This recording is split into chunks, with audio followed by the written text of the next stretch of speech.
I'm Dr. Joelle, it's Joelle Vlahakis, V as in Victor, Lahakis, and I am the proud medical director of supportive care services here at Sarasota Memorial Hospital. That's also our palliative care service. And what we do is we provide an extra layer of support for people with serious illness, which means I get to work with Dr. Randall Schwartz quite a bit. What we try to do as a team is make sure that the care we're giving lines up with the person, their values, goals, and wishes. We try to be very good at relieving suffering. And we also try very hard to make sure that families have support when they may be facing complex medical decisions. And as many of you know, today is National Healthcare Decisions Day. And that is so named because it comes after tax day, which is also inevitable. And we feel at this time in our history, there's no better time for us to take a look at what's most important to us. And that would include our advanced care planning, something that's often very hard to talk about. So if people are interested in just doing one thing for themselves, it would be to identify that person who could best speak for you if you can't speak for yourself. Do we have that person's contact information? Is there someone who can substitute if that person's not available? Even if you do nothing else but choose that person and make sure that they understand your goals and wishes, you're doing an epic step in honoring National Healthcare Decisions Day.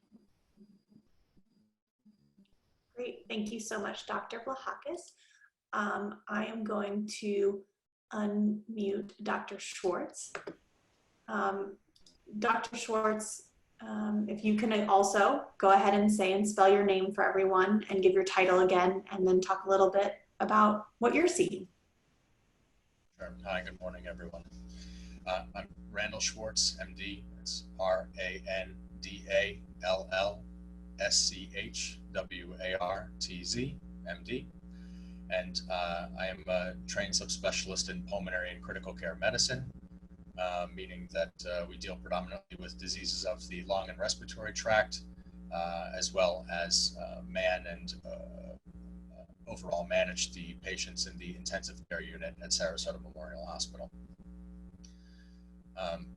As many of you know, with the current pandemic, there's a significant proportion requiring critical care, and that is where myself and my group come in.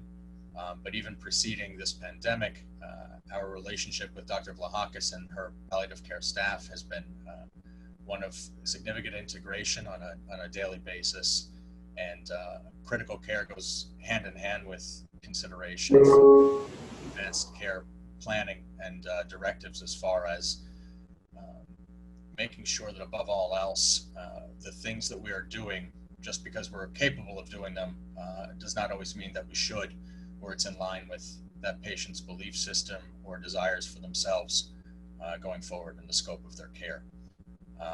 And above all else, we want to make sure that we honor, the patient's desires and wishes as far as what their treatment should look like in the course of critical illness, and ultimately what it is that they would tolerate, assuming they survive that critical illness, to ensure that we're not violating any of those desires or beliefs. So on a daily basis, it's an integral part of our practice to incorporate palliative care, just as much so as any medication or intervention or surgery or procedure we may perform. All right, thank you so much, Dr. Schwartz. So I have been told that the video is lagging a little bit. I'm not sure why, but wasn't sure if you guys were seeing that on your end, but this is some of the fun we have a little bit when we're doing things using technology, but still trying to get the information to the community. So we appreciate you guys working with us a little bit. And the one thing I forgot to mention is as you're asking your questions, if it's possible to direct them specifically to a doctor, just so I can try and mute them and make sure that they're on the full screen, or unmute them and make sure they're on the full screen. But if not, of course, we'll make it work. So I am going to go ahead. We're just going to go in alphabetical order here and start with Bob Mudge. Thanks, Allison.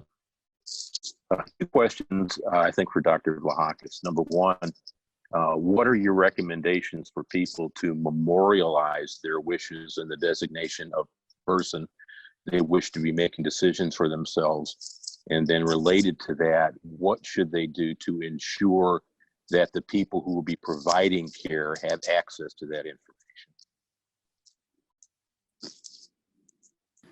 All right, so when we talk about advanced care planning, the most common things we think about are rooted in the living will. That's a primary document that outlines previously expressed wishes.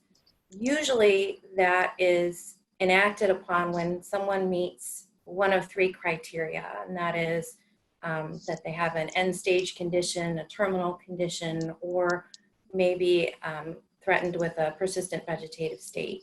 So it's important to understand going in the limitations of those documents. It also includes the designation of a healthcare surrogate or a healthcare proxy who would stand in for you, not make decisions for you, but stand in for you should you need someone to do that. And that's one thing that we've been struck by this particular illness, is that it seems that people have sudden decompensations with very little warning. And so being prepared with these documents ahead of time is very helpful. Each state has its own set of documents. However, if you have them from another state, there's still things that we like to look at. There's still a proclamation that you've made already. I think the most important thing about having those documents is actually the conversation that leads to them. Does your healthcare surrogate even know that you've picked them? Do other people in your close circle know that you have not chosen them to be your surrogate? Does your surrogate understand that their role is to be your proxy, that is to speak in your voice what you would want under these circumstances, not necessarily what they would want for you? So choosing that person is perhaps more important than even having the paperwork. Obviously, these documents are key, and they're things that Dr. Schwartz and I will pore over when we're helping to guide a family. They give us clues into who this person is, who this person would want to be, what's most important to them. So although I think having the documents is really important, and if you have them, wonderful, today's a great day to take a look at them and make sure they say what you would want them to say, who you are as a person, they reflect you, and they do not have to be long to be excellent. So understand that as well. In fact, some of the ones that are less detailed are actually the easiest for me to work from with a family. Did that answer your question? Well, I think so, but let me just follow up with that, if I may. As far as the hospital is concerned, you're not going to take the word of someone walking in and saying, oh, I'm the surrogate for so-and-so. What sort of documents are you actually looking for to know whose input you can rely on as being the actual stand-in for your patient? And Sure. what are you looking for? So some living wills have a healthcare surrogate documentation built into them. Others do not, and you identify your healthcare surrogate in separate paperwork. You can do that. Of course, we'd love for you to do that before you get to the hospital, but there's also an opportunity to designate a surrogate when you come in for admission. So people should know that as well. Obviously, we would like to have that declarations page, but if we don't have that, then we do look to next to kin, and that there's a hierarchy of who is we go to first, etc. So people should understand that if they don't want someone we would naturally go to, say their adult children or a spouse would be the natural person we would go to, they need to make sure that it's designated in a different place. Thank you. All right, next we are going to go to Carrie Steadman. Hi, can you hear me, Allison? Yes. Okay, this is maybe a little bit off directly on the healthcare decisions, but it's related to Dr. Vlahakis. Can you talk a little bit how it complicates the grieving process, both because of the pandemic situation and the limitations on family being with a family member who's dying, and also perhaps how it can complicate the grieving process if these decisions haven't been made in advance? Thank you. So Carrie, hello, it's nice to work with you again. You too. Thank you so much for asking that question. I think Dr. Schwartz and I on a daily basis confront scenarios where we don't have previously written wishes or previously expressed wishes in any way, and the family's left to guess. And that does indeed complicate the grieving process because people don't have the gift of knowing what you would want, and so feel burdened with that decision-making process, even though we try very hard to make sure that those in that situation understand that they're simply representing their loved one and what they would want. It still makes a difficult situation even more challenging and also more emotional. So it's a wonderful gift when people are able to declare this ahead of time, both in the written form and in previously expressed wishes. As far as the grieving process after a pandemic like this, when we have a limitation, severe limitation of visitors, really nationwide, but here in this hospital, no visitors are allowed at bedside. I think we have not yet solved that puzzle. I think there are ramifications for this that we don't know about yet because we're still fighting the good fight right now. I will tell you that as difficult as this is for patients especially and families to be distant from each other, that those of us who are able to be at bedside are doing everything we can to make sure that families still feel connected. For example, this morning we were given a device for the palliative care team so that whether you have an Apple or an Android phone, we're able to communicate with you face to face, at least technologically. And that, I think, makes a difference, being able to see your loved one, either because you need reassurance or because you're just not sure how ill they might be. We're also being very creative in the ways that we help families and others connect. Some of the nurses have taken to asking, for example, what a patient's favorite song might be, and then they either play it or sing it while they're doing personal care. And I want everyone to understand that even though families can't be here, and even though this is scary, and yes, we need to wear personal protective equipment when we see patients who may have or have proven to have COVID-19, they're still getting good care. We are still entering those rooms and making sure that they have what they need.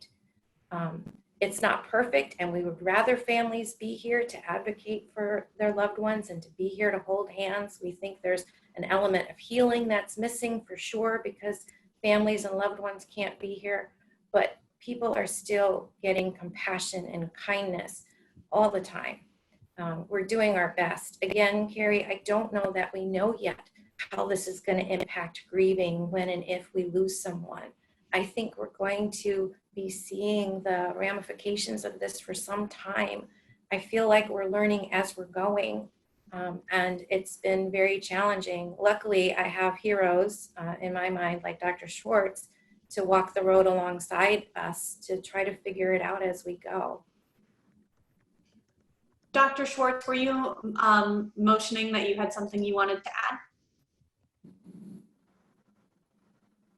Not necessarily. I just couldn't agree with Dr. Vlahakis more. You know, it's been a very trying time. You know, it's very difficult for loved ones to even conceptualize what it looks like and what it means to be critically ill.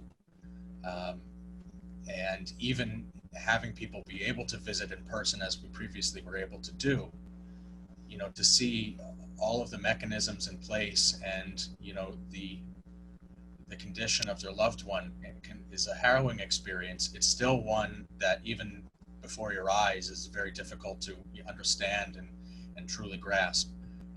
So it's an incredible, burden to be able to try to translate and support that over the phone, but we're doing our absolute best. We have multiple phone conversations with family members each day between nursing, another therapist, the physicians. We have utilized video messaging when families are okay with that, to be able to offer them that opportunity. And as Dr. Vlahakis pointed out, just because there are no visitors in the hospital doesn't mean that the patient is not being tended to. We have appropriate PPE. I'm so very thankful that SMH has an adequate supply, and I'm very proud and relieved to be able to say that I don't feel that any patient has suffered as a result of somebody not being able to go in the room. And that's not just to administer medications, but includes holding hands, stroking their hair, letting them know, hey, I just spoke to Barbara or Sam. They say they love you. They wish they could be here, and providing that comfort that typically, a family can provide. And of course, it's not on the same level, but we're making every possible effort to be able to help these patients through this illness in an unprecedented time in this country and in this world. Thank you both. Harry, did you have a second question? Just as a follow-up to that, what about the impact that this puts on the medical people, especially those who are acting as the intermediaries for the families? Who wants to take this question? Dr. Schwartz? Sure. It's been an incredible experience in ways that I don't think any of us really could have imagined.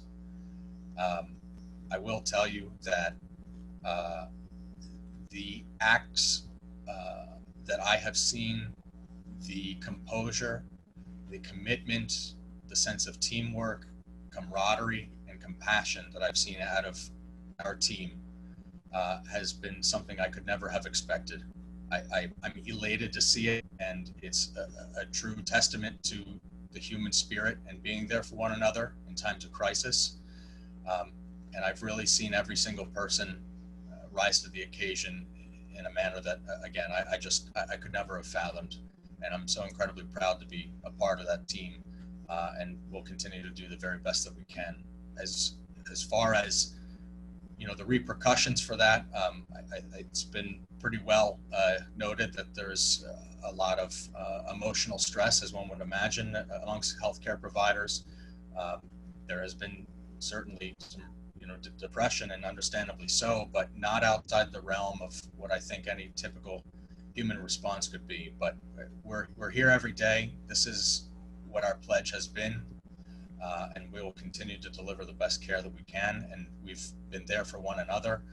There are opportunities for us to support one another, and there are resources that we have for each other during this time. So I'll tell you, I certainly don't personally feel as though if I needed to reach out, or if there's anybody that I need to speak to about this, that those opportunities are there. But the mood has been surprisingly positive. You can imagine quite the opposite, especially going on this for as long as we have and with no particular end in sight.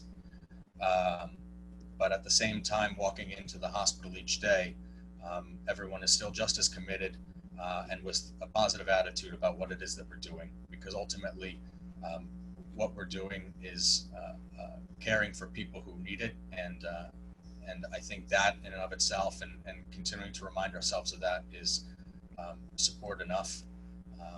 And I really haven't seen anyone drop the ball or fall off as a result of the overwhelming stress, because we know that we're in this together, and that we'll continue to support each other in that way. Thank you. Okay, we are going to move on now to Jim. And if I can get a couple people, like I'm gonna hop on the phone with you. It's kind of like I totally love that we're doing this team effort, and I just hope that Jeff can let us know as soon as possible to confirm this, that start writing that. If you're logged in as Jim Hockett, feel free to message me if you have questions. Moving on to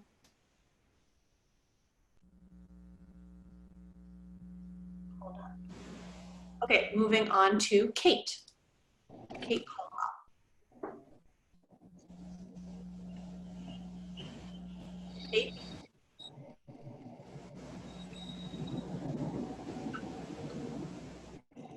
If you have your questions, feel free to reach out as well via messages. So we're going to move on to Kim Cuisin.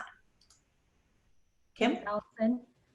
So I guess this could go for either interviewer. I guess when you start to think about the options that you have to set up with DNRs and do not resuscitates, I feel like COVID-19 is kind of different because you can go on the ventilator and still be resuscitated and come back in some cases. I guess what's the option for folks out there? Is there a clause you can put in that or anything like that? So I talked a little bit at the beginning about how living wills are specific to 3 different conditions, and you're absolutely right that this is an infectious disease that we don't completely understand yet, and that makes things challenging. However, I think Dr. Schwartz and I both have seen patients come through critical illness, and we know that it takes a toll. We know that there's a cost to doing everything that we're doing for folks. Obviously, we are sensitive to the fact that we can't offer prognostic information as we normally would to help people, at least guide them through this process.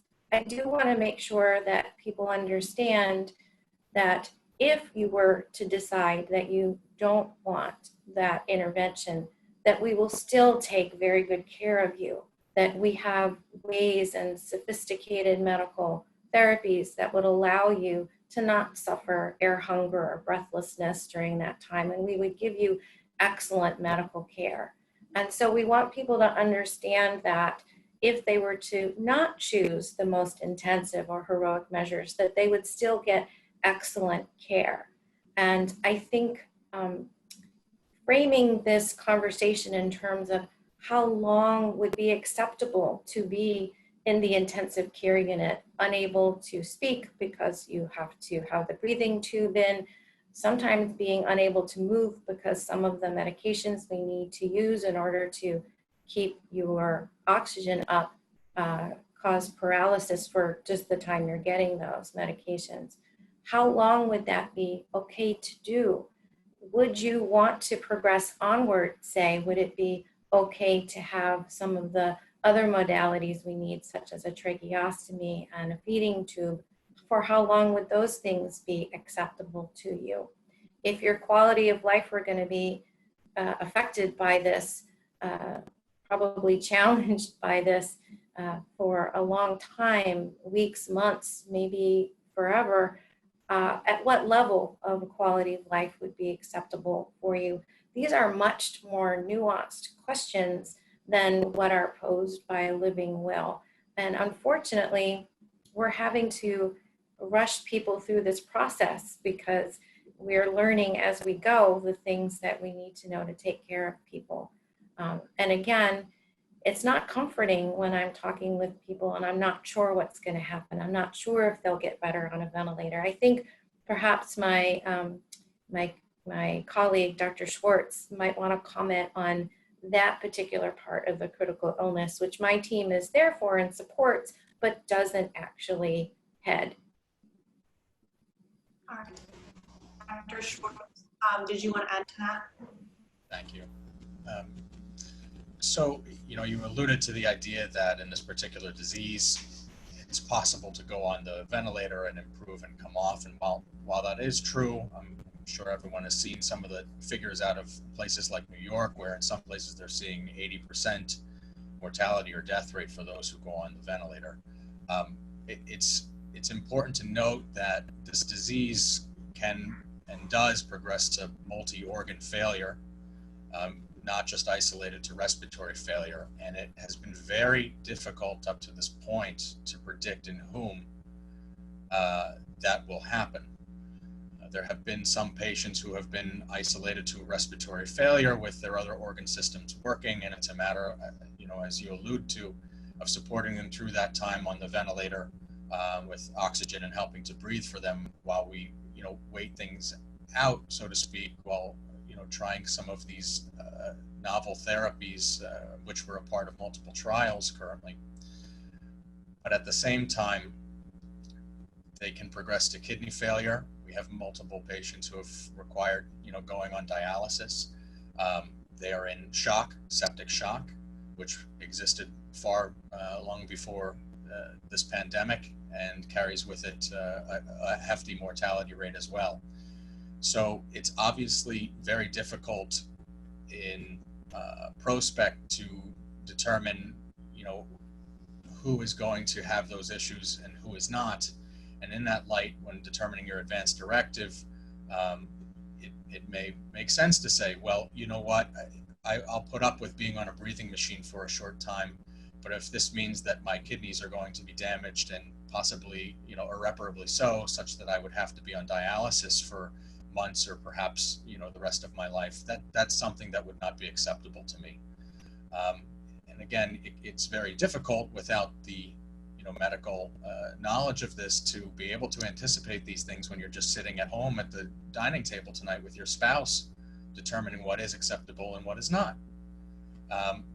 But if you do have maybe some personal experiences, through family members or friends in the past, and what loved ones have had to endure, and you have this notion in your mind as far as this would be acceptable to me and this would not, it would be a good idea to have some of those ideas on paper, because ultimately, as I said, we just don't have great ability right now to predict in whom,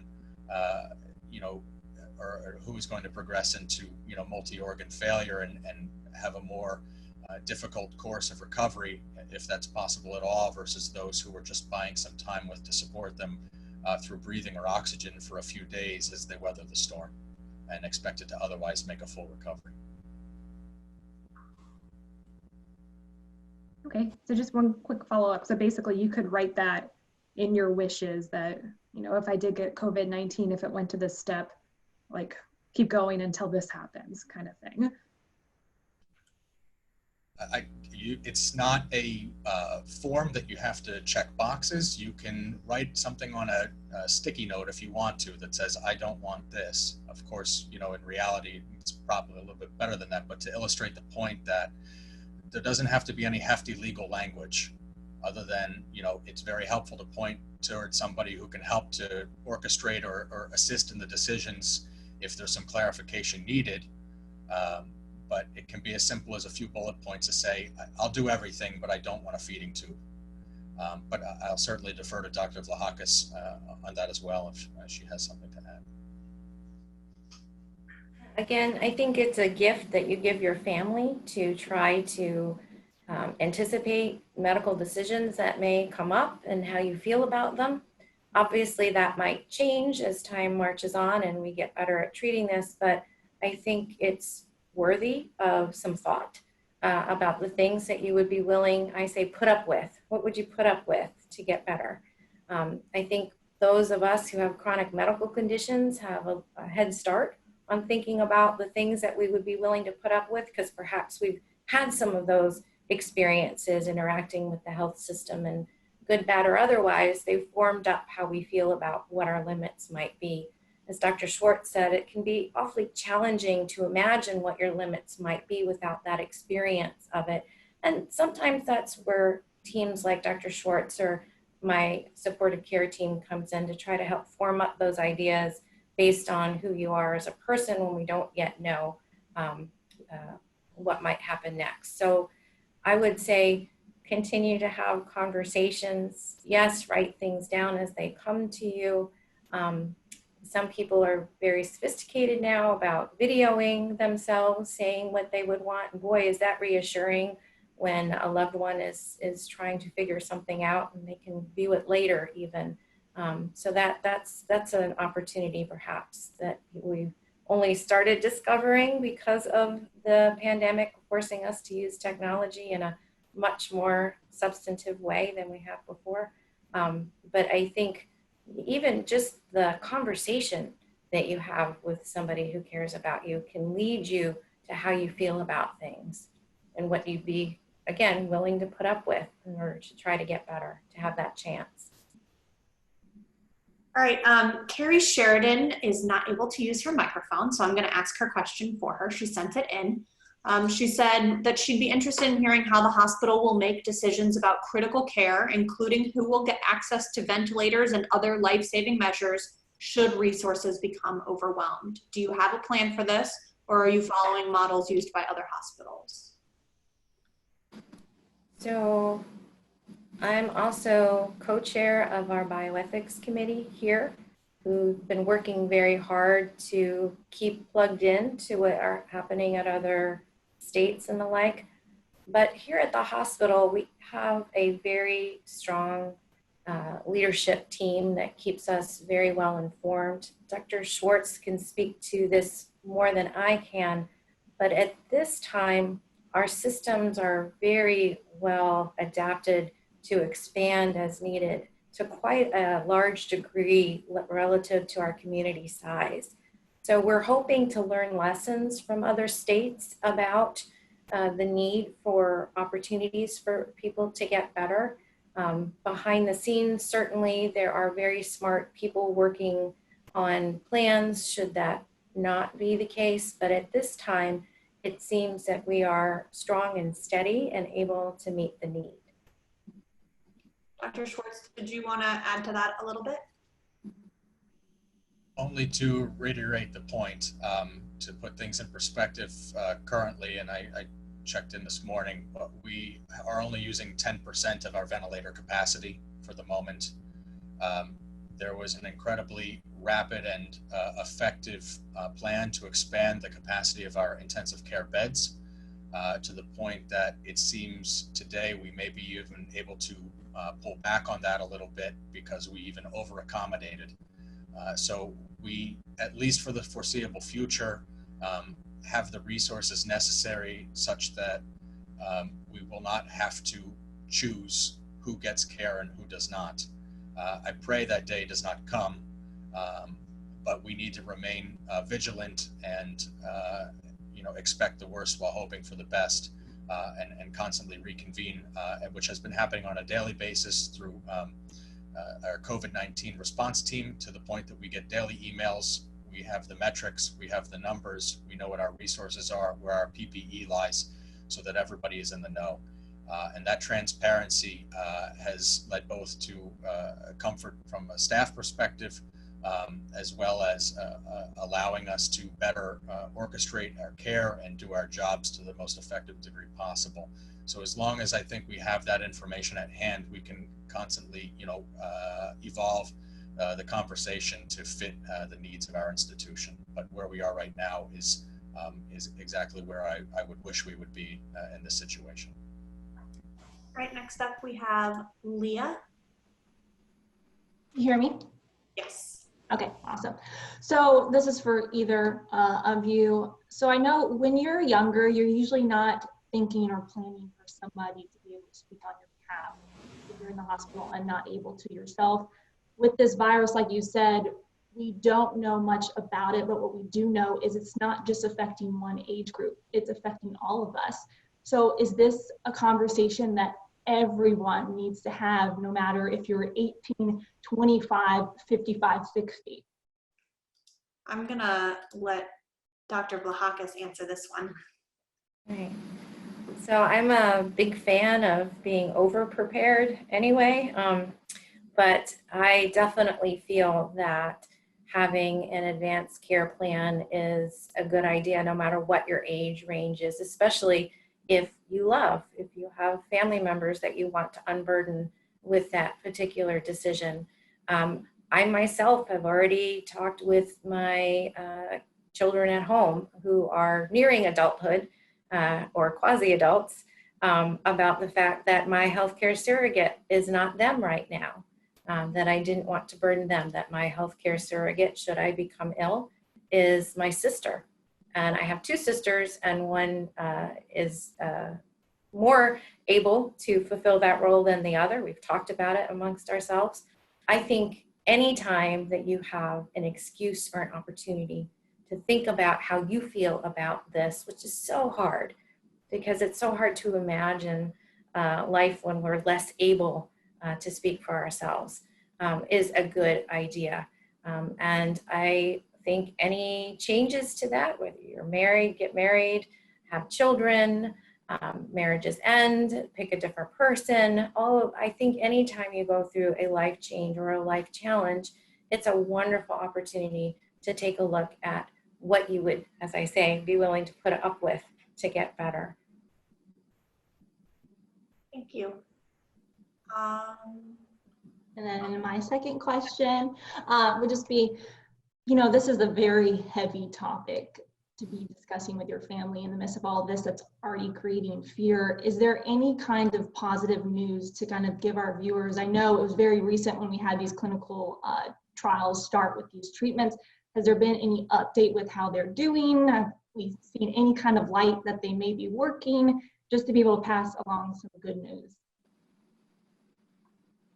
Dr. Schwartz, you want to talk about what you're seeing? Sure.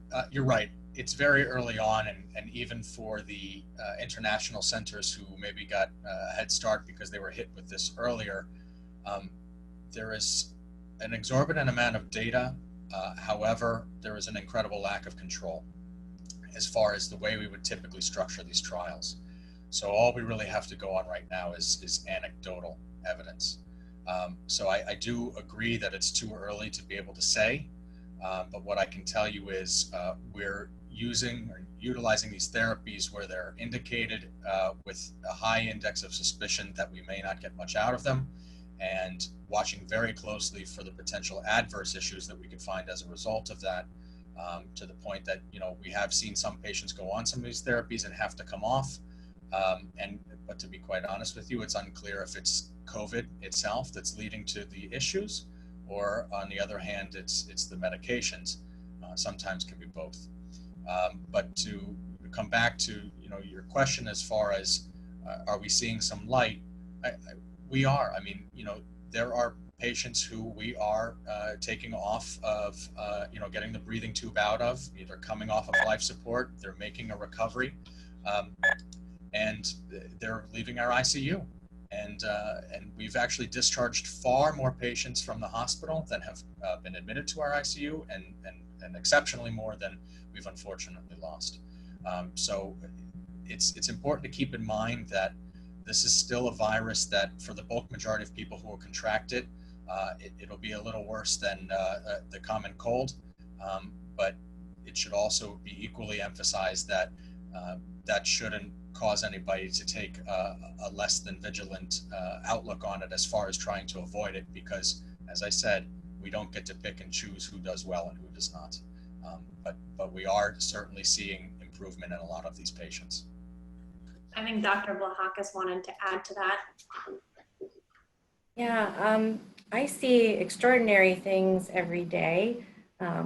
I think about the fact that we're a community hospital, and that the people who show up every day for work, say in environmental services to clean our rooms, they're heroes every day.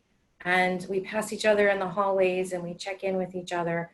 Every day we have people from the outside who donate food and give us cards and letters of support, and they mean so much.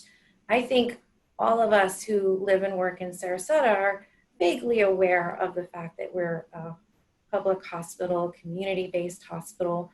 Many of us have children in school here. My parents moved here in the 70s, and so we've been here a long time. I have roots that are long and deep in Sarasota, but I've never felt more a part of this community than I do now.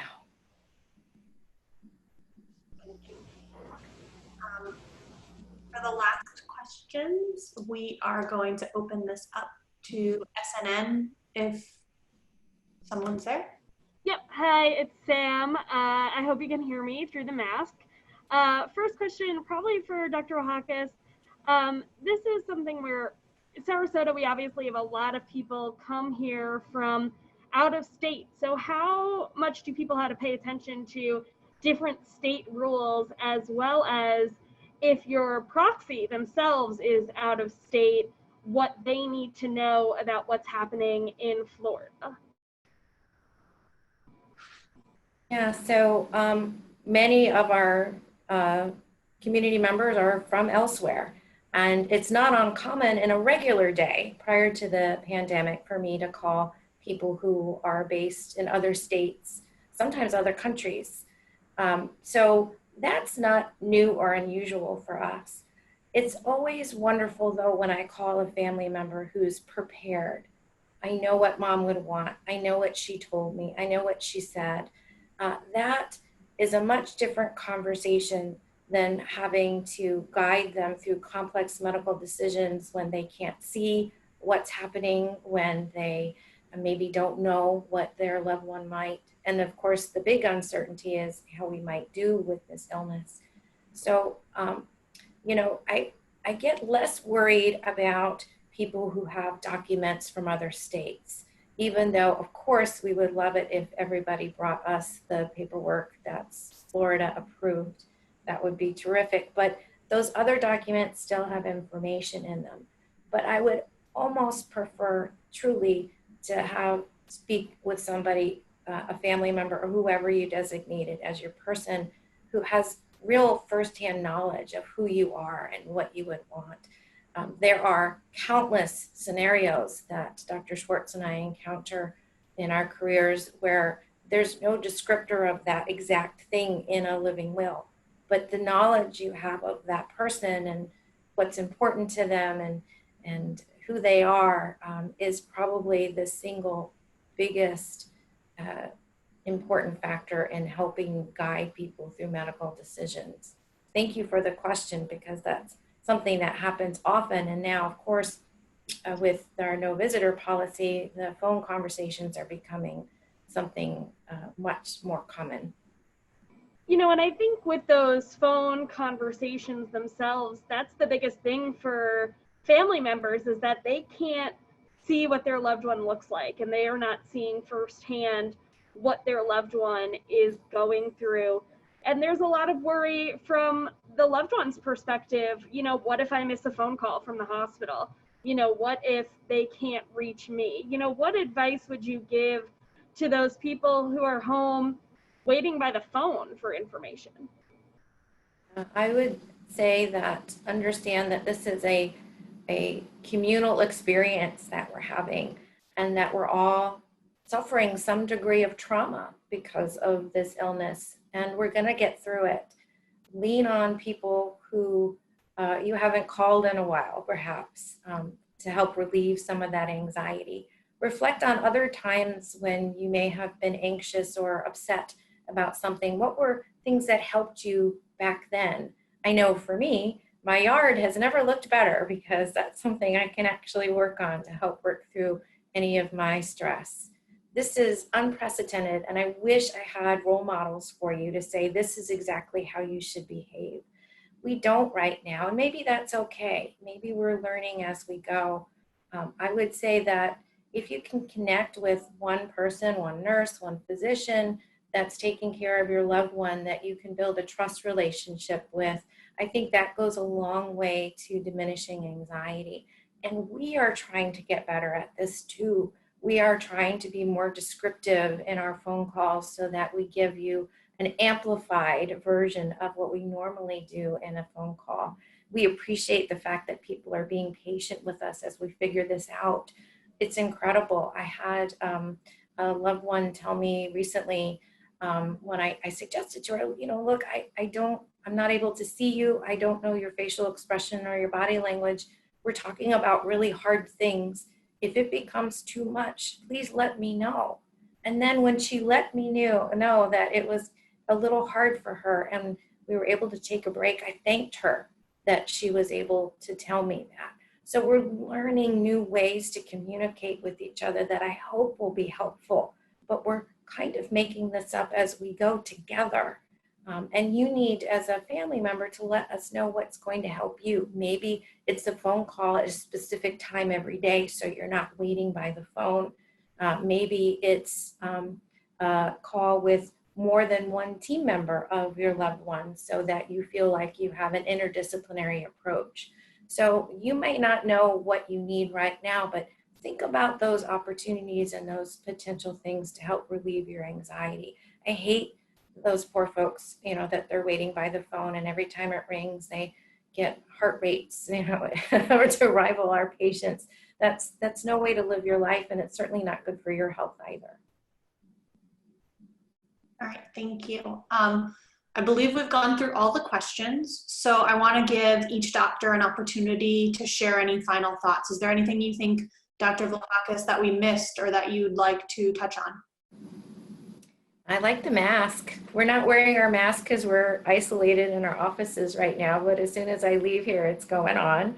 I just want to thank everybody for their time and their opportunity for us to give some voice to this important day and to give people an opportunity to think about this, even though it's really difficult. So thank you. You guys are brave too. Thanks, Dr. Vlahakis. And Dr. Schwartz, did you have anything else you wanted to add or any final thoughts?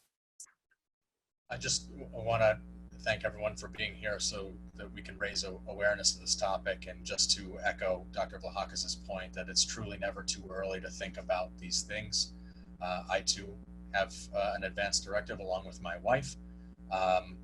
Being healthy does not prevent terrible things from happening, as much as we don't like to think about it, but unburdening our family and loved ones from having to make difficult decisions, trying to reach inside our mind to determine what it is in our mind that would be acceptable versus not, is one of the most incredible stresses I think somebody who dearly loves you can be put through. So it's really an act of love, kindness, and consideration to those around you to give this some thought and to provide them that degree of certainty as far as their decision making on your behalf. God forbid that were ever necessary.